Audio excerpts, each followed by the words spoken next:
സ്നേഹമുള്ളവരെ, ഈശോ മിശിഹായിക്ക് സ്തുതിയായിരിക്കട്ടെ. പാലാരൂപത ഇവാഞ്ചലേഷൻ അനുഗ്രഹ യൂട്യൂബ് ചാനലിൻ്റെ ശുശ്രൂഷകളിലേക്ക് എല്ലാവരെയും ഈശോയുടെ നാമത്തിൽ സ്വാഗതം ചെയ്യുന്നു. ഈശോയിലേറ്റം പ്രിയമുള്ളവരെ, ഈശോയുടെ ദൗത്യം ഈ ഭൂമുഖത്ത് നിർവഹിച്ച് തരുന്ന സമയത്ത് ഈശോ തൻ്റെ പ്രിയപ്പെട്ട പിതാവിൻ്റെ ആ വാഗ്ദാനം തൻ്റെ പ്രിയപ്പെട്ട ശിഷ്യന്മാർക്ക് നൽകുകയാണ്.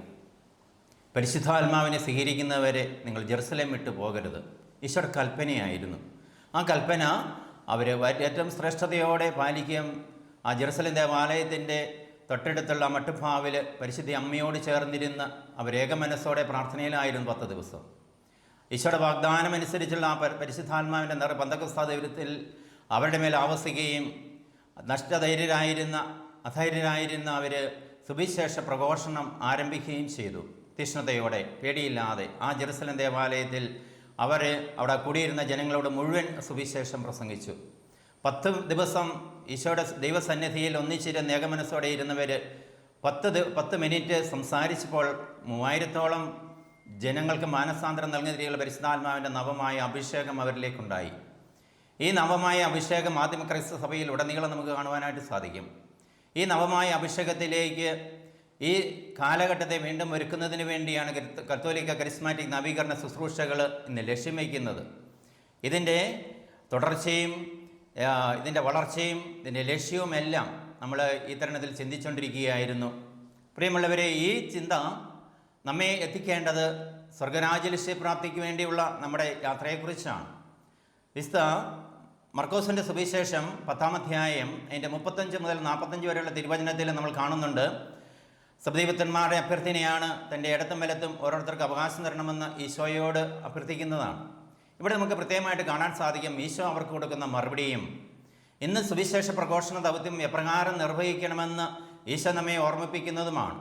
അതിന് 42-ാം തിരുവചനം ഇങ്ങനെ വായിക്കുന്നു: വിജാതിയുടെ ഭരണാർത്ഥക്കൾ അവരുടെ മേൽ യജമാനത്വം പുലർത്തുന്ന അവരുടെ പ്രമാണികൾ അവരുടെ മേൽ അധികാരം പ്രയോഗിക്കും നിങ്ങൾക്കറിയാമല്ലോ. എന്നാൽ നിങ്ങളുടെ ഇടയിൽ അങ്ങനെ ആകരുത്. നിങ്ങളിൽ വലിയവനാൻ ആഗ്രഹിക്കുന്നവൻ നിങ്ങളുടെ ശുശ്രൂഷകനായിരിക്കണം.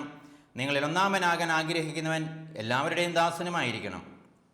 മനുഷ്യപുത്രൻ വന്നിരിക്കുന്നത് ശുശ്രൂഷിക്കപ്പെടാനല്ല, ശുശ്രൂഷിക്കാനും സ്വന്തം ജീവൻ അനേകർക്ക് വേണ്ടി മോചനദ്രവ്യമായി നൽകുവാനും അത്ര. സുവിശേഷ പ്രഘോഷണ ദൗത്യം എന്താണെന്ന് വളരെ വ്യക്തമായ രീതിയിൽ ഈശോ ഇവിടെ പറയുകയാണ്. മോചനദ്രവ്യമായി നൽകുകയാണ്. ഈശോ തൻ്റെ ജീവിതം തന്നെ നമുക്ക് മോചനദ്രവ്യമായി നൽകി, നമ്മുടെ പാപത്തിന് പരിഹാരമായി. നമ്മുടെ ഈ ദൗത്യം അതാണ്, ഒരു മോചനദ്രവ്യമായി തീരുക മറ്റുള്ളവർക്ക് വേണ്ടി.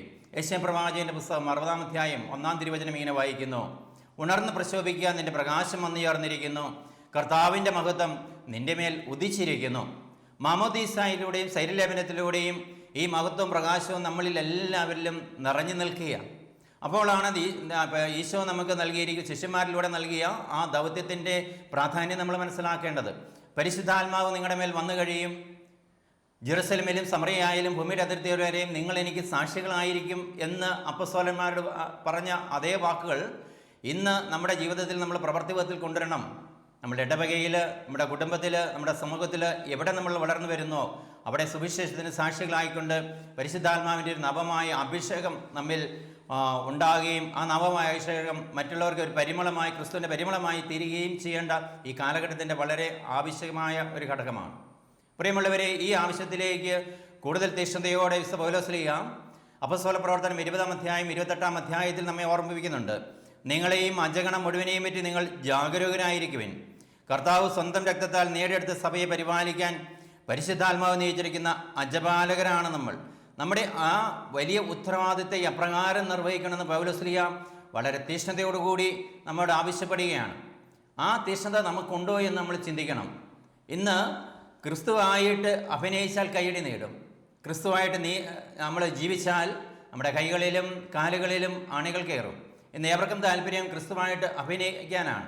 രാഷ്ട്രീയം പറഞ്ഞ രാഷ്ട്രീയക്കാരും ക്രിസ്തുവിനെ പറഞ്ഞ ശുശ്രൂഷകളും ഇന്ന് അലയടിക്കുമ്പോൾ നമ്മൾ ചിന്തിക്കണം, എവിടെയാണ് നമുക്ക് തെറ്റുപറ്റിയെന്നും എപ്രകാരമുള്ളൊരു ശുശ്രൂഷയാണ് നമ്മുടെ ജീവിതത്തിൽ നിന്ന് ദൈവം ആഗ്രഹിക്കുന്നുവെന്ന് ചിന്തിച്ച് അതനുസരിച്ച് നമ്മെ ക്രമപ്പെടുത്തുവാൻ ഈ കരിസ്മാറ്റിക് നവീകരണ ശുശ്രൂഷകൾ ഏറ്റവും ഫലവത്തായ രീതിയിൽ നമ്മുടെ ജീവിതത്തിലേക്ക് നമുക്ക് സ്വീകരിക്കാനായിട്ട് സാധിക്കും. അതിൻ്റെ ഫലങ്ങളാണ് ഇന്ന് സഭയിൽ ഏറ്റവും കൂടുതലായിട്ട് നമുക്ക് കാണുവാനായിട്ട് സാധിക്കുന്നത്. നമുക്കറിയാം, ഇന്ന് പാപം വർദ്ധിച്ചിരിക്കുന്നു. അതിലേറെ കൃപകൾ വർദ്ധിച്ചിരിക്കുന്നു. റോമാക്കാർക്കെഴുതിയ ലേഖനം അതിൻ്റെ 5-ാം അധ്യായം 20-ാം തിരുവചനത്തിൽ പൗലോസ്ലീഹ നമ്മെ ഓർമ്മിപ്പിക്കുമ്പോൾ ഈ കൃപകൾ സ്വീകരിക്കുന്ന നാം ഓരോരുത്തരും ആ കൃപകളിൽ അനുദിനം വളരേണ്ടതാണ്. കരിസ്മാറ്റിക് നവീകരണത്തിൻ്റെ ഈ സുവിശേഷ പ്രഘോഷണ ദൗത്യം നമ്മുടെ അഭിഷേകത്തോടുകൂടി നമ്മൾ നിർവഹിക്കേണ്ടതാണ്.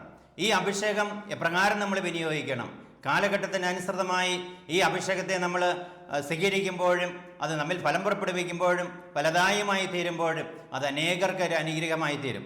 പ്രിയമുള്ളവരെ, സുവിശേഷ പ്രഘോഷണം എപ്രകാരം നിർവഹിക്കണം? ഒരു കരിസ്മാറ്റിക് കൂട്ടായ്മയിൽ കടന്നു വരുന്ന ഓരോ മക്കളെയും നമ്മൾ ദൈവസന്നിധിയിലേക്ക് കടത്തിവിടാൻ നമ്മൾ ബാധ്യസ്ഥരാണ്, അതിന് ഉത്തരവാദപ്പെട്ടവരാണ്. ഒരു ദൈവശാസ്ത്ര ചിന്തയുണ്ട്, theology from above and theology from below എന്നുള്ള ദൈവശാസ്ത്ര ചിന്ത. തിയോളജി ഫ്രം എബോവ് എന്നുള്ള ചിന്തയിൽ ഒരു ഉദാഹരണം പറഞ്ഞാൽ, ഒരു കൂട്ടായ്മയിൽ വന്നുകൊണ്ടിരുന്ന ഒരു പ്രിയപ്പെട്ട മകൻ അല്ലെങ്കിൽ മകൾ വരുന്നില്ല. അവിടെ നമുക്ക് ചെയ്യാനായിട്ട് എന്ത് സാധിക്കും? അവിടെ അന്വേഷിച്ച് ചെല്ലാനായിട്ട് സാധിക്കും. നമുക്ക് വേണമെങ്കിൽ പറയാം, നീ ഇങ്ങനെ പോയി കഴിഞ്ഞാൽ സ്വർഗരാജ്യപ്രാപ്തിക്ക് നീ അർഹനായി തീരുകയില്ല, നിൻ്റെ ജീവിതം വളരെ മോശമായ മുമ്പോട്ട് പോകൂ എന്ന് നമുക്ക് അവരോട് പറയാനായിട്ട് സാധിക്കും. വേണമെങ്കിൽ നമ്മുടെ വാക്കുകൾ വേണമെങ്കിൽ ഇഷ്ടം സ്വീകരിക്കാം, ചിലപ്പോൾ അതിനെ തള്ളിക്കളയാനായിട്ട് സാധിക്കും. തിയോളജി ഫ്രം ബിലോ എന്നുള്ള ദൈവശാസ്ത്ര ചിന്തയിൽ നമ്മൾ ആ നഷ്ടപ്പെട്ടു പോയ മകൻ അല്ലെങ്കിൽ കടന്നു വരാതിരിക്കുന്ന മകൻ്റെ ഫാനിലേക്ക് ചെല്ലുന്നു, അവനോട് സൗഹൃദ സംഭാഷണം നടത്തുന്നു. അതോടൊപ്പം തന്നെ അവൻ്റെ എല്ലാ ജീവിത സാഹചര്യങ്ങളും മനസ്സിലാക്കിക്കൊണ്ട് സാധ്യമായ എല്ലാ രീതിയിലും അവനെ കേൾക്കുവാനും മനസ്സിലാക്കുവാനും വേണ്ട സഹായങ്ങളൊക്കെ ചെയ്യുമ്പോൾ, അവൻ്റെ ഹൃദയങ്ങൾ മനസ്സിലാക്കുമ്പോൾ അവനെ നമുക്ക് ദൈവരാജ്യ ശുശ്രൂഷയിലേക്ക് വീണ്ടും വീണ്ടും സ്വീകരിക്കാനായിട്ട് സാധിക്കും. അങ്ങനെ ആ ആത്മാവിനെ നേടാനായിട്ട് സാധിക്കും. ഇതിനുവേണ്ടി നമ്മെ ശക്തിപ്പെടുത്തുന്നതും നമ്മെ ബലപ്പെടുത്തുന്നതും നമ്മെ വഴി നടത്തുന്നതും നമ്മുടെ കരിസ്മാറ്റിക് ശുശ്രൂഷകളുടെ ഈ സുവിശേഷവൽക്കരണ തലത്തിലെ നമ്മുടെ അഭിഷേകം നിറഞ്ഞ ശുശ്രൂഷകളാണ്. ഈ അഭിഷേകം എപ്രകാരം നമുക്ക് ഇന്ന് ഈ കാലഘട്ടത്തിൽ നിർവഹിക്കാനായിട്ട് സാധിക്കും? ആത്മീയ പരിസ്ഥാത്മാവിൻ്റെ വരദാനങ്ങൾ സ്വീകരിച്ചുകൊണ്ട്, ആ വരദാനങ്ങൾ ഫലം പുറപ്പെടുവിച്ചുകൊണ്ട് നമുക്ക് സ്വീകരിക്കാനായിട്ട് സാധിക്കും. വിവിധ കൂട്ടായ്മകൾ, കുട്ടികളുടെ കൂട്ടായ്മകൾ, യുവജനങ്ങളുടെ കൂട്ടായ്മകൾ, അധ്യാപകരുടെ കൂട്ടായ്മകൾ, പ്രായമാരുടെ കൂട്ടായ്മകൾ, വിവിധ മിനിസ്ട്രികൾ, കൗൺസിലുകൾ, ഈ ശുശ്രൂഷകളെല്ലാം ദൈവരാജ്യ വികസനത്തിന് വേണ്ടി ആ യേശുവിനെ പ്രതിയുള്ള സ്നേഹത്തെ പ്രതി നമ്മൾ നിർവഹിക്കുമ്പോൾ ആ കൂട്ടായ്മകളിലൂടെ അനേക സമൂഹങ്ങൾ ക്രിസ്തീയ വിശ്വാസത്തിലേക്ക് അനേകർ രൂപപ്പെടുന്നതായിട്ട് നമുക്ക് കാണാനായിട്ട് സാധിക്കും. അതുപോലെ നമ്മുടെ ആത്മീയമായ വളർച്ച, പ്രാർത്ഥനാ ജീവിതം, ബൈബിൾ പാരായണം, ഉദാശകളുടെ പങ്കാളിത്തം, ഇവയിലൂടെയെല്ലാം ആത്മീയമായിട്ട് നമുക്ക് വളരാനായിട്ട് സാധിക്കും. അതോടൊപ്പം തന്നെ പരോപകാര പ്രവർത്തികൾ, അതുപോലെ ദൈവസ്നേഹത്തിൽ അധിഷ്ഠിതമായ പ്രവർത്തനങ്ങൾ നമ്മുടെ ജീവിതത്തിൽ നിന്ന്, പ്രാർത്ഥനകൾ ഉണ്ടാകും, വ്യക്തിപരമായ പ്രാർത്ഥനകൾ നമ്മുടെ ജീവിതത്തിൽ ഉണ്ടാകാം.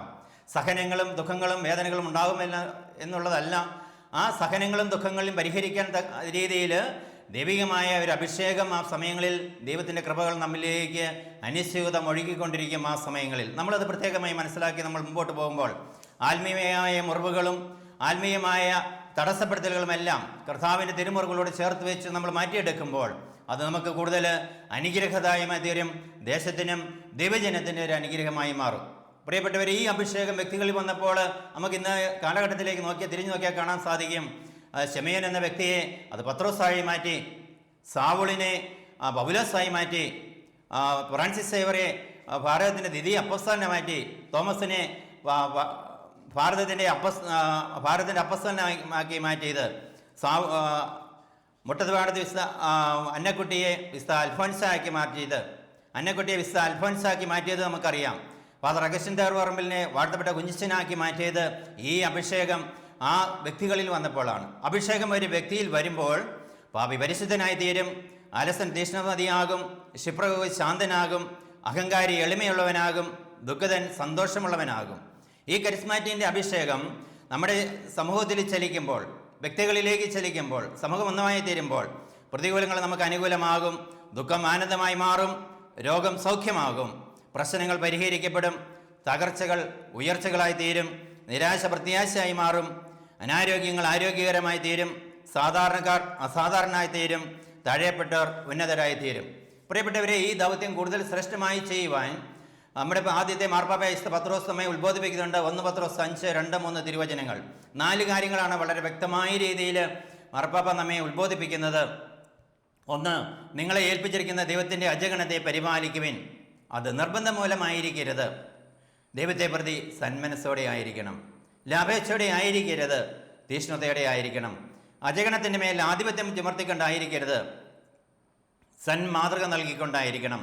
ഇടയന്മാരുടെ തലവൻ പ്രത്യക്ഷപ്പെടുമ്പോൾ മഹത്വത്തിൻ്റെ ഒളിമങ്ങാത്ത കിരീടം നമുക്ക് ലഭിക്കും. പ്രിയമുള്ളവരെ, ഈ തിരുവചനങ്ങൾ നമ്മുടെ ഹൃദയത്തിൽ ഏറ്റെടുക്കുമ്പോഴാണ് നമ്മുടെ അഞ്ചാമത്തെ സുവിശേഷമാകുന്നത്. വചനം നമ്മൾ മാംസം ധരിക്കുന്നത്, വചനം നമ്മളിൽ ഫലം പുറപ്പെടുവിക്കുന്നത്. അങ്ങനെ ഈ കാലഘട്ടത്തിൽ ദൈവികമായ പദ്ധതികൾ നമ്മളിൽ രൂപപ്പെടുവാനും ആ പദ്ധതികൾ ദൈവഹിതത്തിനനുസരിച്ച് മുമ്പോട്ട് കൊണ്ടുപോകാനും ഈ കരിസ്മാറ്റിക് ശുശ്രൂഷകളുടെ വളർച്ച ഇന്ന് വളരെ അനിവാര്യമാണ്. നമ്മുടെ ഇടവകളിലേക്കും കൂട്ടായ്മകളിലേക്കും നമ്മൾ കടന്നു ചെന്നുകൊണ്ട് ദൈവം നമ്മളിലൂടെ നിശ്ചയിച്ചിരിക്കുന്ന ആ ദൈവിക ദൗത്യങ്ങൾ ഏറ്റവും തീക്ഷ്ണതയോടെ ചെയ്യുവാനും സ്നേഹത്തോടെ ചെയ്യുവാനും പ്രതിഫലിച്ച് ചെയ്യുവാനും ദൈവം നിങ്ങളെ എല്ലാം അനുഗ്രഹിക്കട്ടെ എന്ന് ഏറ്റവും സ്നേഹത്തോടെ പ്രാർത്ഥിക്കുന്നു. നമുക്കൊരു നിമിഷം കണ്ണുകളടയ്ക്കാൻ പ്രാർത്ഥിക്കാം. ദാവാ ഈശോയെ, ഈ നവമായ അഭിഷേകത്തിലേക്ക് ഞങ്ങളെ ഓരോരുത്തരെയും അങ്ങ് പ്രത്യേകമായി വിളിച്ചിരിക്കുന്നു. നിങ്ങൾ എന്നെ തിരഞ്ഞെടുക്കുക, ഞാൻ നിങ്ങളെ തിരഞ്ഞെടുക്കുകയാണ് ചെയ്തത്. നിങ്ങൾ പോയി ഫലം പുറപ്പെടുവിക്കുന്നതിനും നിങ്ങളുടെ ഫലം നിലനിൽക്കുന്നതിനും വേണ്ടി നിങ്ങളെ ഞാൻ തിരഞ്ഞെടുത്തിരിക്കുന്നു. കർത്താവിൻ്റെ ആ വിളിയും ദൗത്യത്തോടും ചേർന്ന് നിന്ന് ജീവിക്കുവാൻ പരിശുദ്ധ അമ്മേ മാതാവേ, ഞങ്ങളെ ഓരോരുത്തർക്കും വേണ്ടിയും പ്രത്യേകം മാധ്യസ്ഥപേക്ഷിക്കണമേ. നിത്യം പിതാവും പുത്രനും പരിശുദ്ധാത്മാവുമായ സർവേശ്വര എന്നേക്കും ആമേൻ.